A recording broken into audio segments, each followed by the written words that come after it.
Hello, everyone, and welcome to Civic Platform. This is your host, Zuher Almusre. Lace Up to End Diabetes. It's one of the challenges run by Diabetes Canada in Manitoba and Saskatchewan.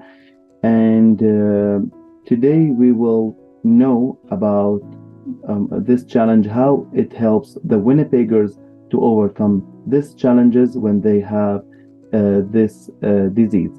So let's find out how it's important for us, and let's jump right in.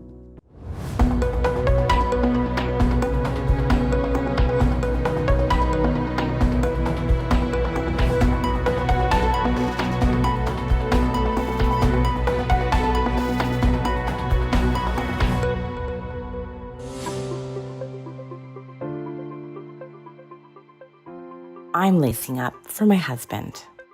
I'm lacing up for my sister. I'm lacing up to fund research. For my son. For my grandfather. For our best friend. To support diabetes education. For my wife. To help find a cure. To honor 100 years of insulin. This September, join Lace Up to End Diabetes, presented by GMS, and do your 10K your way. Join today at laceup.diabetes.ca. Hello, hi, Kelly. How are you today? I'm excellent. Thank you. I'm really glad to have you on my show, Civic Platform, and thank you to make for us space in your busy schedule every day. So thank you for accepting our invitation. Thank you for having us. We really appreciate it. Thank you. And I want to welcome Emmy. How are you, Emmy? I'm well, thank you. How are you? I'm very well. Also, thank you for you to be part of this show today. And I want to start with you, Kelly. Can you introduce yourself? Who are you and what are you doing? For sure. My name is Kelly Lampkin. I work for Diabetes Canada, and I'm the Senior Manager of Community Fundraising and Events for Prairies, so Manitoba, Saskatchewan, and Alberta. Okay, and what about you, Emmy? I'm a coordinator, community fundraising and events for Saskatchewan, Manitoba. I recently started this year, but I am really enjoying it. Welcome again to Civic Platform, and I will start with you, Kelly. Can you tell me, introduction about the Diabetes Canada, when it's started, and what's the purpose for this organization, and how it helps our community? Sure. Diabetes Canada is a national organization. We support all people that are living with diabetes, so type 1, type 2 prediabetes, and gestational diabetes. We have regional offices right across the country. We are a national nonprofit. We are not government funded, but there's estimated about 11.7 million Canadians that are affected by diabetes and prediabetes. So it's a pretty significant portion of our population. And in our organization, we fund diabetes research. We provide programs and services for people that are living with diabetes and at risk for diabetes. We do that through diabetes education and our support tools for healthcare providers. We provide a DCAMS program for children living with type 1 diabetes. And we also do a number of advocacy efforts to ensure that people have equal access to medical devices and medications across the country. Sounds perfect. And the reason of this episode today to talk about the program it calls Lace Up to End Diabetes, when it's started, and how I can be. Can you tell me more about the program, for what it's created? Sure. I'm particularly passionate about Lace Up to End Diabetes because it actually started right here in Manitoba. Prior to the pandemic, we used to host an in-person event, and we had about 650 participants. And then through the pandemic, we've obviously had to shift and pivot like a lot of organizations. And we tried to capture an event that would be able to bring our community together safely right across the country. So Lace Up to End Diabetes moved to a virtual platform. in 2020. In 2020, we welcomed about 450 participants from coast to coast.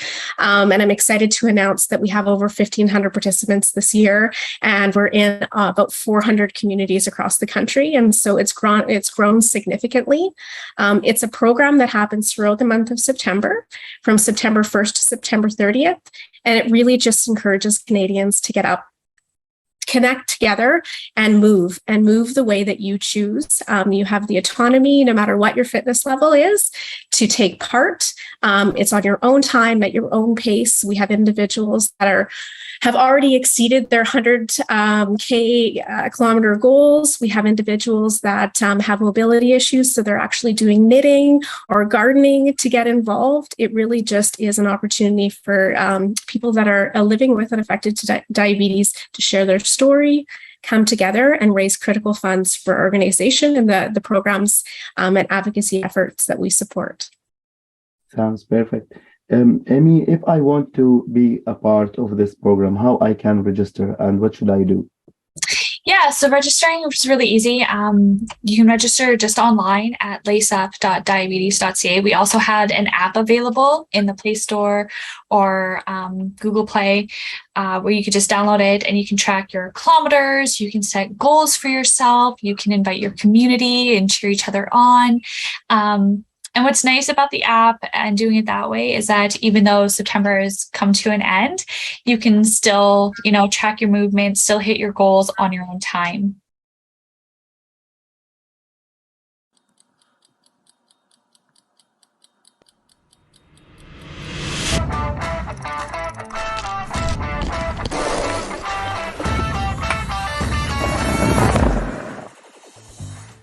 It's Laura Siren, President and CEO of Diabetes Canada, here to talk to you about Lace Up to End Diabetes 2022. I begin by acknowledging the Indigenous people of all the lands that we're all going to participate this year when we do our Lace Up to End Diabetes on.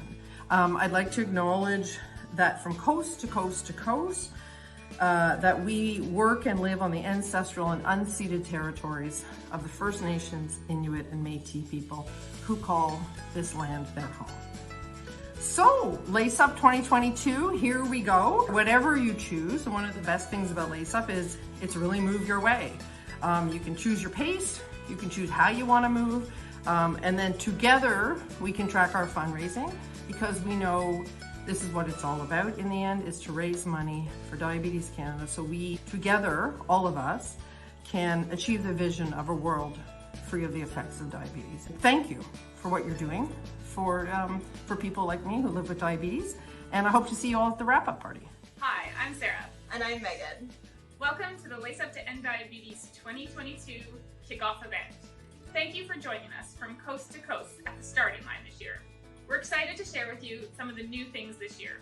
We've been working on something special that you all have been asking for since 2020, and we're excited to share it with you today. I think that this announcement deserves a drum roll, Sarah. I think you're right. The new Lace Up app has launched. Get it now on Google Play or the App Store to join new movement challenges that are exclusive to the app. The new Lace Up app is the easiest way to fundraise, track your activity, and share the fun with your supporters from one spot on your device. And guess what? Lacers who use the app tend to fundraise 3.5 times more. That's 3.5 times more impact for Diabetes Canada. We'll be cheering you on all month long with lots of rewards, contests, challenges, and prizes. Be sure to check out the fundraise page at laceup.diabetes.ca for all of the prize details. Thank you for joining us this year. My name is Bryden. This year, I'm lacing up for my daughter Remy. Remy was diagnosed with type 1 diabetes in June of last year, and for me, Lace Up is a way to contribute to the research that helps give other children like Remy a better quality of life. I'm taking action to end diabetes to ensure that one day we find a cure so that no child will ever have to experience what it's like to live with diabetes. The one thing I really wish people understood about diabetes is just how ever present it is and how much work it is. Managing blood sugar really is a full-time job. Thank you for supporting Lace Up to End Diabetes. Hi everyone, my name is Talia and I was diagnosed with type 1 diabetes in 2020. I'm lacing up this September to help spread diabetes awareness as well as to help raise funds for diabetes education and research. The main reason I'm taking action to end diabetes is to help reduce the stigma that people living with diabetes feel every day. One thing that I wish people understood was the mental, physical, and emotional burden of living with diabetes. Thank you so much for lacing up with me this year. Hi there, I'm Doreen.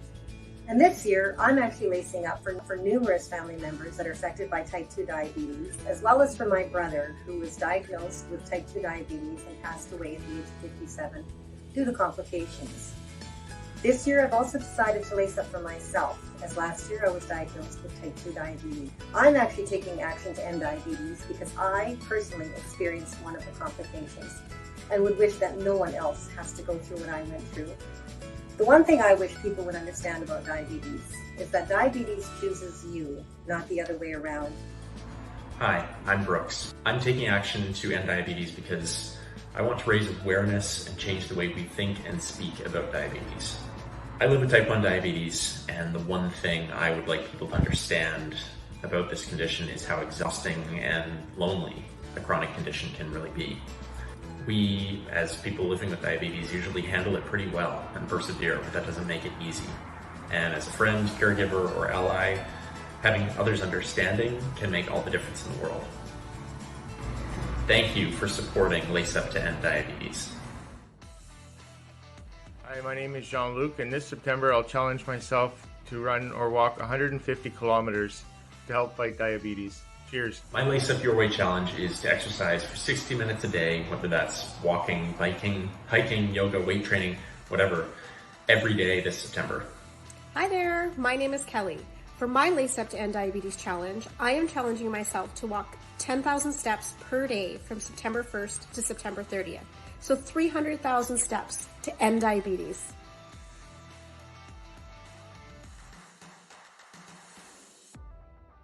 My Lace Up Your Way challenge this year is to run, walk, or bike a cumulative total of 200 kilometers throughout the month. My Lace Up Your Way challenge is a little different this year. At the end of the month, I'm going to continuously walk 1 kilometer for every $100 donated along the ENN Trail here in Nanaimo.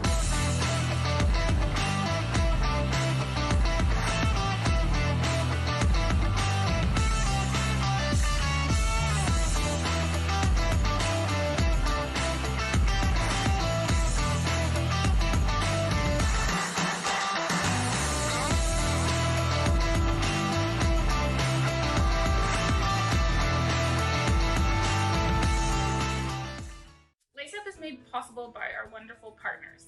And this year we have a number of new partners helping to level up your Lace Up. Special thank you to the Diabetes app. They're our Listen Up partner. Check out their podcasts and Spotify song lists to keep you motivated while you're lacing up. A special thank you to Spatula Foods. They're our quick meals partner this year. Check out their 10-minute challenge showing you just how quick you can make one of their meals, as well as look for coupons and incentives from them along the way. And Novo Nordisk, they're our movement partner. They are going to be matching you $1 per kilometer for every kilometer completed in the Novo Nordisk Challenge. A special thank you to Pacific Blue Cross Health Foundation, who's launching the West Coast Trail Challenge in British Columbia. And finally, a special thank you to Good Life Fitness, who is our Momentum partner, and they're going to be keeping your fitness going all month long. Again, thank you to all of our partners for helping us level up your Lace Up this year. My name is Peter Senior. I'm the board chair for Diabetes Canada. I'm a diabetes doctor. I look after people with type 1 diabetes in Edmonton. Did you know that every 3 minutes a Canadian is diagnosed with diabetes or pre-diabetes, and that 1 in 2 young adults will develop type 2 diabetes in their lifetime? The need to fund research and innovation in diabetes is greater than ever.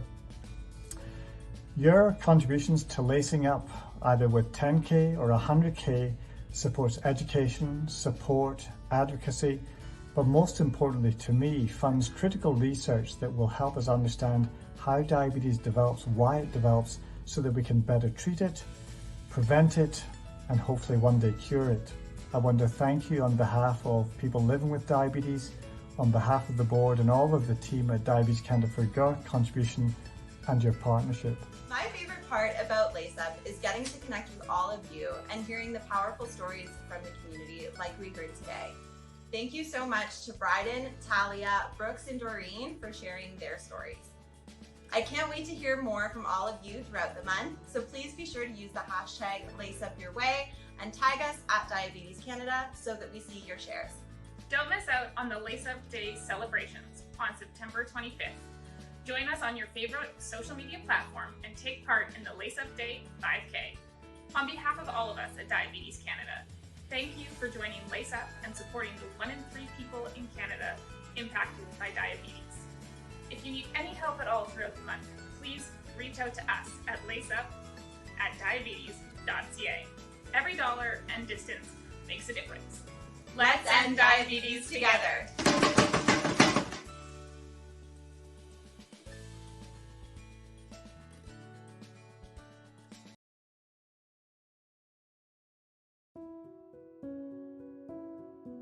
And Kelly, do you think this Lace Up, it's something we benefit from in Winnipeg and Manitoba and also in across of Canada? How you can see we will get benefit from this program? I think in a number of different ways. I think from the storytelling, it's been incredibly impactful to see the passion of our community come together. We, get to connect with individuals that are newly diagnosed. Whether a lot of our participants are actually caregivers of those that are living with diabetes, and so it really brings them into the fold as well, and provides sort of that community and support network. And so I think from sort of a mental health perspective, it certainly provides the community to come together. Diabetes can often be isolating, or there can be a little bit of stigma. And so this just sort of opens up that conversation, because we're looking to change the conversation around diabetes. And the other part is the physical activity aspects and the autonomy that you really can do whatever you want to do, I think is just fantastic, because physical activity is all about what excites you, what keeps you motivated, and it's sustainable. So like we have individuals that this has sort of kickstarted their fitness journey. We have individuals that are quite fit already and just looking to sort of, set new challenges and goals for themselves. So I think Lace Up just provides the opportunity to have the autonomy to do whatever you like, and hopefully continue that healthy pattern throughout the year. Amy, I read in your website the message it calls like $1, it makes the changes, even if it's like a small amount. How we encourage today people to participate and like put their hands in our hands to make that programs grow and help the people as well? Yeah, I think fundraising, especially over the pandemic, took a hit, but because it's a virtual thing, because it's an online thing, and it can be right in your community, it's just a simple ask. Posting on your social media, sharing it with your groups, sharing your story, hearing other stories. It could be very inclusive, and asking just a simple ask and just sharing. I feel that people just get generous, when they realize what goes into diabetic care, what goes into our camp programs. People they open their hearts and they want to give.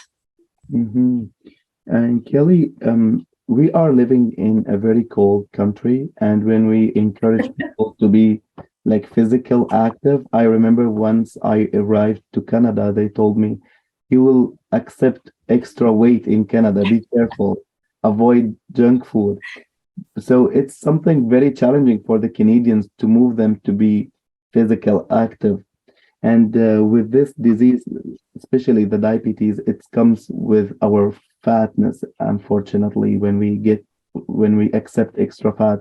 So from like your organization and your role, how you can give like advices for the people to avoid to be one day accepting this disease and be active in their daily routine? That's a great question. And you're absolutely right. We are a little challenged here in the country sometimes, especially in the center of the country where we seem to see extreme temperatures. But I think if I've learned anything personally through this journey, through Lace Up, or, just the fitness journey in general, our community really has opportunities for us to get inside and be active, whether it's mall walking, whether it's, access centers that have tracks where you can go, individually, or if you want to bring a colleague with you. If you simply can't get outside, my goal through Lace Up was to ensure that I had 10,000 steps a day. That was a goal for myself, especially through the pandemic. I now work from home, and I often find myself, halfway through the day, I'm not near my step count that I should be. And so if it's an opportunity just to sort of simply walk around your house, it's amazing how many things add up, and they add up quickly. And so, do the stairs in your house. We talk a lot about resistance training. And so if you're not mobile and you're able to just, sit on the edge of a chair and watch your favorite TV program and lift some light weights that are appropriate for you. You always want to make sure that you're checking with your healthcare professional before you start any sort of fitness routine. But there's little things that you can do throughout your day, I think, that make a huge difference. And I know that that's something personally that I have learned throughout my journey here at Diabetes Canada and through Lace Up. And you're absolutely right that type 2 diabetes can be prevented and or delayed on some occasion. And so the more we can pay attention to, what we put into our bodies in regards to healthy living and healthy and appropriate exercise, I think it's better for chronic disease in general. And so Lace Up is kind of a Kickstarter for that. Yeah, I believe so. Amy, after you, some people or the participants share their videos and you see they're excited after that, what will be your advice to not make that strategy not just for the program, just to make it like their normal life? Yeah. So listening to a lot of stories for me, again, because I'm newer to the organization, it was amazing. We got to hear people who've been living with diabetes from 1 year to 60 plus years, right? And understanding their care and what they go through, it helped me personally. It helped me be a little more sympathetic, watch my language with these groups, how I speak about these groups, right? Because we don't want to ever make the assumption that people accepted this disease, right? Nobody chooses to live with diabetes. It happens to them. So I think that's one of the big things that people can learn from watching these videos, is just to have a little more sympathy and understanding towards type 1 and type 2s. Mm-hmm. Kelly, every program we create, we face some challenges. It's not all the time everything is perfect. What is the most things you face challenging this program today? That's a great question. I think we're kind of in an interesting time. I think I don't even want to say that we're post-pandemic, because you still hear of people that are, quite affected by the pandemic. And so, but we're starting to transition where we're starting to get together again. We're starting to get busy. And I find sometimes that we tend to put ourselves on the back burner when we get so busy with, other things that are happening in our lives, whether it's our jobs or running with our children or various other sort of activities. And so our health sometimes takes sort of a back burner or a second step. So I think that's probably, one of the biggest challenges, is just ensuring that people still take their health first, and that this program allows us to connect, and we still need to connect as a community. That was sort of the beauty of the pandemic. I found a little bit, people were really sort of really gravitating towards more of that community piece, because they maybe were a little less busy or just, naturally wanting to find space where they could connect with people. And so I think this program certainly can allow that. We've seen a little bit of, everybody is busy again. And so it's just, making sure that we're paying attention to our mental health and physical health, and making sure that continues to be number one. So we are seeing that with the program in a variety of different ways throughout our fundraising as well. Also recognizing we're at a difficult time right now. We're going through, an economic change, and so just making sure that we're supporting one another, and every dollar matters. I honestly can say that as a fundraiser, it really does. And so just ensuring that we keep ourselves first, and that regardless of what's happening in the community, we all need each other. Mm-hmm. Amy, I know you are very excited in this position. So tell me, like, which the most story, like, take you from this word to another word, something unique you face and stuck in your mind. So you can share like one of this nice stories. Yeah, so we have a lacer. Her name's Stephanie, and she's been living with diabetes for many years, but her son was recently diagnosed as well, and he's on the younger side, single digits, and she has family members, and her partner has diabetes. So it was just amazing to see that she was able to find her own community, right? And just by talking about it, she found out that there are people that she was working with, and they came out and started supporting her, and they just started to find each other, right? Diabetes, I find, is a disease that unfortunately a lot of people don't talk about, right? It's not something that you can necessarily see right away. So again, as Kelly mentioned, there's some stigma, and it's a little more quiet. So when people do speak up and they find a community and they find people who understand them, it's really great to see. And then people will support them, and they'll feel that. And I think it makes living with it a little bit easier. I see.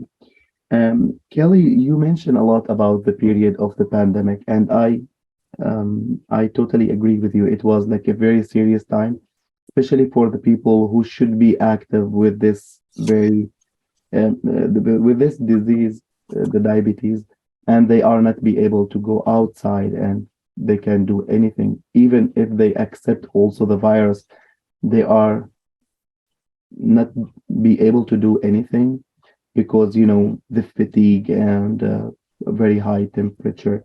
So can you tell me like how it was in that period for these people, and how that affect the programs you run? Mm-hmm. No, that's a great question. I think we were very mindful as an organization to be sensitive to the fact that anybody living with chronic disease was at a higher risk for complications when COVID, really the pandemic itself, but any sort of influenza. I think somebody that's living with chronic disease and diabetes is at a higher risk for complications. So throughout our organization nationally, we recognized that and provided programs and services and education immediately if you are living with diabetes and you contact COVID, or if there any sort of support system around that. So I think, it's been an interesting time for sure. But I think it's also been a sort of a positive time that, people were mindful, they were careful. We wanted to remind people that if you are living with diabetes, you may be at higher risk. You want to take extra precautions. And so I think that was one of the critical pieces with this program and a lot of programs that we did throughout the pandemic. We did a lot of virtual education. We still continued to support the people in the community, just in a different way. We realized that diabetes was not going away because there was this pandemic. They still had to live with this day to day. And so how could we sort of pivot and support them in a different way and continue to connect people? And so it's been a really sort of interesting time, and keeping people motivated to, keep their physical and mental health as a top priority is always difficult when you're going through, a very the first time in our history, a situation like that. And so I think as an organization, we did a pretty good job with ensuring that we were still connecting with people. And we actually host in-person support channels, as well as at that prior to the pandemic, we hosted expos, wellness expos. We pivoted all of those online. So we created peer-to-peer connect programs where individuals could connect together. All of our education for type 1 and type 2 was then pivoted online as well. And so we hosted a variety of webinars, and so people were still able to connect and get the information that they needed to do the best that they could through a very difficult time. I see. And Emmy, now the second challenge we face today, especially with the senior people who had this disease, they still hesitate to go outside. They're still wearing a mask, and they're still scared from to accept the virus against the coronavirus. And we don't have that power to encourage them until to let them just accept and we are in. They still hesitate. When I met them outside, they try until now to make that social distance, and they don't have that ability until today to speak. So what will be your advice to encourage them to go and back to normal? If you have advice for them, what it will be? Yeah, I think for us, we obviously want to be understanding, and we accept people's comfort levels. We're never going to say that this event has to be this, or this. Just like Lace Up, it's to your comfort level. It's what makes you comfortable. We're here to support you. And if those are things that will help you get outside, will help you move, will help you do it, then you do you. And there's nothing kind of wrong with that. As long as they feel safe, then they can do it.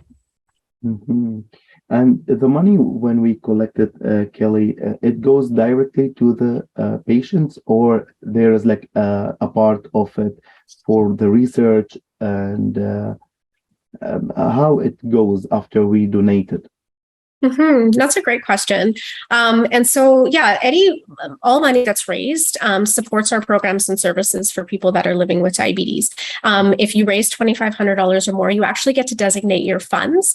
So if CAMP is particularly of interest to you, or you're very passionate about it, you can designate your funds to CAMP, whether it's advocacy or research. But rest assured that monies raised go to support the programs and services that support individuals living with diabetes. And so, yeah, that's we're very passionate about that. We're very transparent, and every dollar makes a difference, and stays. What's raised in our community stays in our community as well.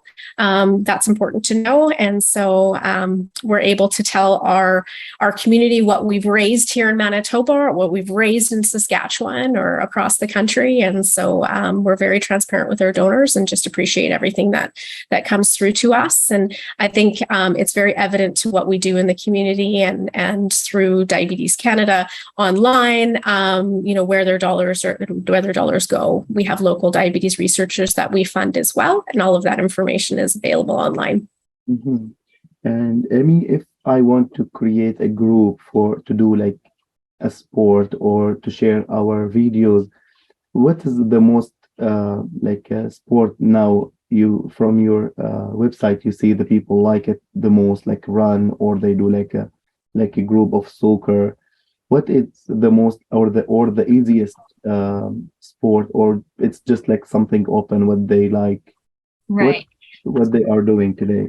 I think a lot of people got really creative. Obviously, something that was universal was just going for walks, right? Going back into nature, going back on those hikes. But we saw everything from bamboo walks to taekwondo classes. We saw those handball trampoline games that people were doing. We saw it all, which was wonderful. But something that never changes is going out and taking a walk with someone you care about, catching up, and getting those steps in. That's perfect. Kelly, every every family, maybe they have a member of maybe the parents, maybe they already have the illnesses or the ability to pass it from their parents. The diabetes, it goes from different generations, and sometimes from our bad behavior, maybe we will get that disease. But the way how we treat it as a family, like when we just know, like there is someone accept this disease, our life, it will be crazy. Like it's like we need just to say bye-bye after like 1 year or 2 years, and that's not help actually with this treatment journey. Exactly like a cancer, when we listen, like someone accept the cancer, we just think about the death, and that's something we shouldn't have it, but we still see it, unfortunately. So what will be your advice? I know it will be more it's like a general question, like for you, because you face these people daily. What will be your advice to this family, how to deal with that patient, how to encourage him to be living his life normally and happy? That's a great reflection, and I think you're right. I think it is a daily challenge for families, and diabetes really is a family disease. With type 1 diabetes, it cannot be prevented or delayed, and quite often we see it happening in children. And I think it's really important for those children to develop support networks right from the get-go, and for their immediate family to be educated and very aware of, the highs and lows and risks, and make sure that they work within the school system, make everybody really, sort of aware that this individual needs the extra support. Where we see about 90% of the population lives with type 2. So type 2 often can be prevented and delayed, not all the time, because we do notice that there's a lot of genetic factors. As you mentioned, if you have a mom, a dad, an immediate, sort of a grandparent that's living with type 2, you have a much higher risk. We also see our Indigenous populations, South Asian populations at higher risk for type 2. So it's a really good opportunity as a family to recognize, know your risk factors early on. Make sure that you get tested for diabetes. Diabetes is a progressionary disease. So the longer that you don't know that you have it and it's not being treated, the more likelihood for complications. So as a family, I think you need to be mindful and make sure that you talk to your healthcare providers. And I think at dinner time, even, you can support one another to say, you know what, tonight we're gonna cook a healthy meal together, or we're going to look up at a recipe for the rest of the week that we feel, is going to fit well with our family, and have sort of that full contingency of vegetables and, the right sort of portion sizing. So those are the type of day-to-day activities and just supporting one another with that. And the biggest thing is get to know your healthcare team.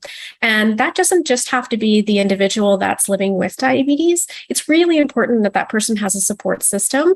And so whether it's your grandmother that's living with, if you want to go make sure that they're supported during their appointments, be armed with that knowledge as well. And so you're absolutely right. It is a family disease, and we all need to support one another when it comes to chronic disease. Amy, we reach now the end of our episode. So what will be your final word, maybe advice, or maybe something I missed? So the mic with you now. I think one thing to remember is that the technology and the care for diabetes has come such a long way, but it is not slowing down, right? It's still out there. People, I believe it's one in three people, I believe. Yeah, 1 in 3 people are either living with diabetes or pre-diabetes. So get out, find those people in those communities, give support. There's lots of ways to get involved with Diabetes Canada, whether you want to volunteer, attend an event like our November Gala, or participate in Lace Up and donate to one of our lacers. I think that there's a lot of ways that we can affect change. Thank you, Amy. Kelly, the same question for you to wrap up everything and end this episode. The mic with you. Yeah, thank you so much for having us. And this itself is fantastic because it allows us to start changing the conversation. So we truly do appreciate it. We would love to come back. As Amy mentioned, we have things happening throughout the year where you can get involved. We have a gala coming up. November is Diabetes Awareness Month, so I really do encourage people to participate in as much as they can. If they want to get a hold of somebody in our local office here in Winnipeg, they can go to mbinfo@diabetes.ca. We will get back to you. We encourage you to like our social media pages, Diabetes Canada Manitoba. Just get involved. We're here to support you, and yeah, have some fun. We like to have fun too as a community, and we're a small but mighty team, and we want to hear from you. Thank you very much, Emmy Peters and Kelly Lumpkin. Thank you very much to be with me on my show Civic platform. It was a pleasure. I hope for all viewers to get effective benefits from all that value information, and helping and push how much they can to make this organization and these programs grow and help much people who's suffering from the diabetes. Again, thank you very much, and I wish you a wonderful day. Thank you. Thank you. Take care. We reached the end of our episode. Thank you for watching. If you like it, please like, share, and subscribe to see our upcoming episodes.